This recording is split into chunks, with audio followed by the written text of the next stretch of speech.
Story time on how my sister married our stepdad after our mom passed away. Okay, so boom. My sister and I are like best friends since we're only 1 year apart. We have the same mom and dad, but my mom divorced our dad after catching him cheating on her. About 5 years later, my mom met our stepdad and got married, and we've been a happy family ever since. So me and my sister started off very close, but our relationship became strained when I noticed my sister and stepdad being way too close. I never caught them doing anything, but their relationship was inappropriate. But it always happened behind me and my mom's back. I only seen them sneak off a couple times when they didn't expect me to come out my room while my mom was at work. But it was only very long hugs and kisses on the cheeks that I seen. Unfortunately, my mom got sick and ended up passing away due to an incurable problem. Me and my mom were super close, and all my mom asked our stepdad to do is take care of us alongside our real dad. Little did we know, like Part 2 on how my sister married our stepdad after our mom passed away. Okay, so boom, like I said, my mom got sick with an incurable problem and just asked our stepdad to take care of us alongside our real dad. Then my mom passed away in peace. But little did she or I know the chaos that would come behind her death. By the way, you guys, I'm 16 and my sister is 17. Shortly after our mom passed away, the energy shifted in the house. It was just negative in there and I just felt it. My sister started sleeping in bed with our stepdad where my mom once laid her head. And of course I knew what was going on in there. Who wouldn't?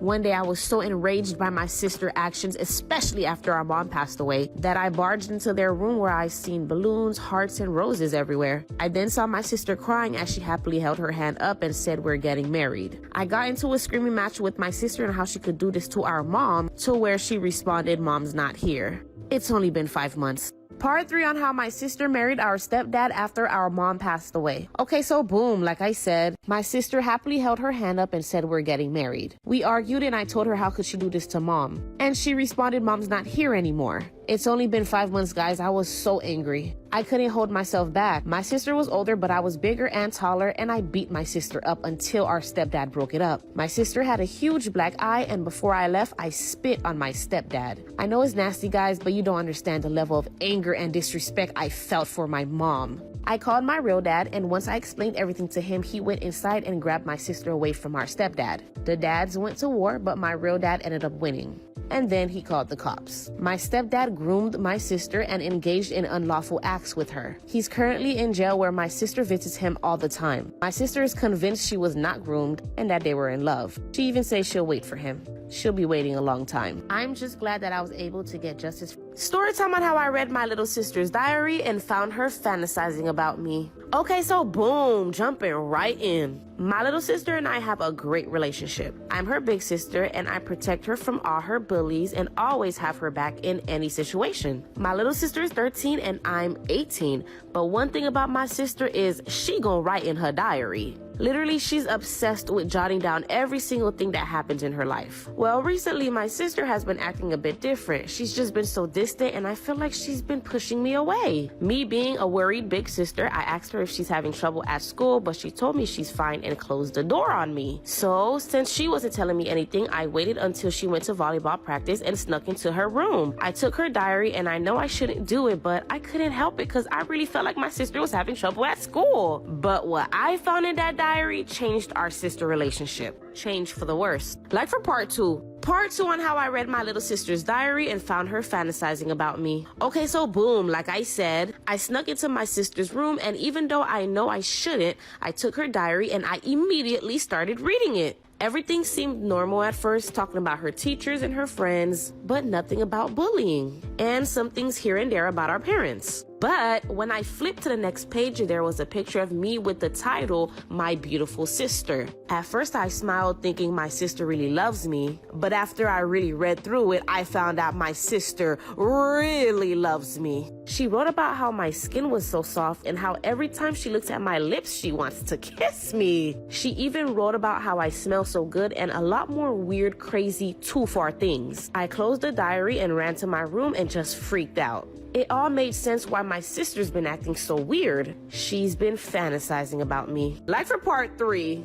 Part 3 on how I read my little sister's diary and found her fantasizing about me. Okay, so boom, like I said, after I found out that my sister was fantasizing about me, I needed a game plan because I felt like that would just be too weird to tell my parents. So what I did was start being mean to my sister, and I kept sneaking into her room to read her diary every day to see if she would stop. And it worked. She stopped after about 4 months. Thank goodness. She started saying things like I can't stand my sister and how I'm spoiled and how I'm full of myself. Oh, but I didn't care. She even started writing about a new boy that she liked in class, and I was even more relieved. Thank goodness. Well, my sister hates me now, but at least she doesn't fantasize about me.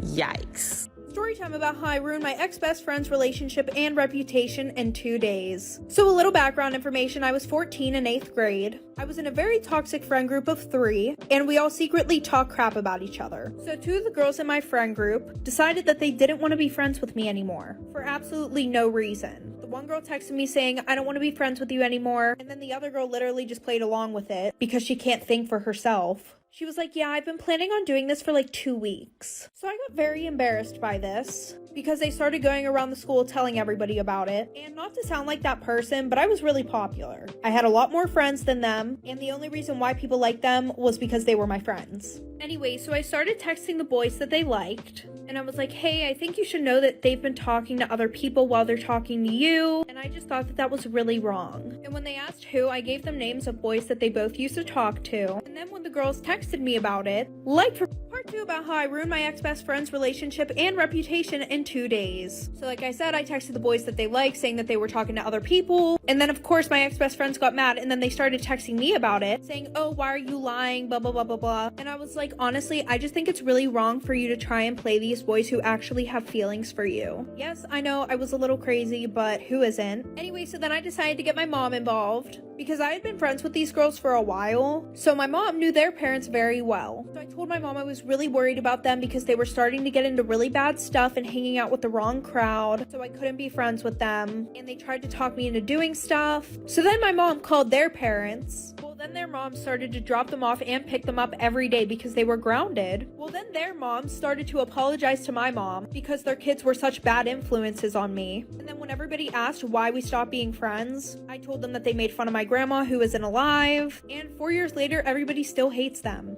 Storytime about how my stepmom got with my boyfriend. So a little background information, I was 18 and it was my senior year of high school, and my mom and my dad got a divorce whenever I was 11 years old. My dad moved to a whole other state, my sister went with him, and then my brother and I stayed with my mom, because my mom said it was a time where we need our mom in our lives. But to be honest, I think she just wanted child support. Anyways, after elementary school, I moved back in with my dad, and at the time he was dating this woman who we're going to call Carol, and she was like the sweetest girl I'd ever met. I actually called her mom even though they weren't married because I was so close to her. So fast forward, they get married. I'm super happy for them. My senior year of high school, I start dating this guy named Paul. Well, since I was close with Carol, I told her about him first. After a while of him and I dating, she suggested that he should come over for dinner. So I ended up inviting him to this party that my dad hosts every year. And I was super excited. Well, I see him and Carol talking, and I'm super happy because I want him to get along with my family, like for part 2.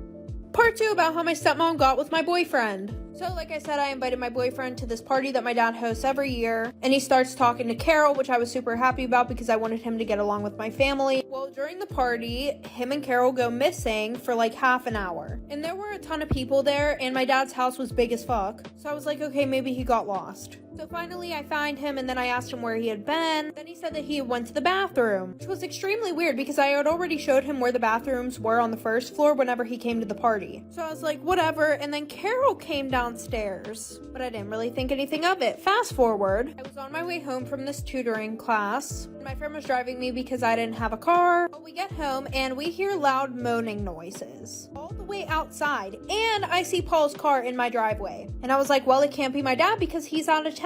So I go in, I catch them, I ask them how long it's been going on. They say since the party. So I tell my dad about it, he gives her a second chance, and then I move back in with my mom. Story time about how I caught my grandma with my dad. So a little background information, I was 16, and it was the first day of 11th grade. Well, my friend wanted me to come to the mall with her after school that day. She was like, screw your grandma's birthday, just come to the mall with me. So the plan was I would sneak onto my best friend's bus after school and skip my grandma's birthday. By the way, my grandma was low-key a hoe. Like, half of her kids won't even bring their husbands around her, because after she got their numbers, she would end up sending nude pictures to them. Anyway, so the end of the day rolls around and I go to my locker to get my book bag. When I'm called down...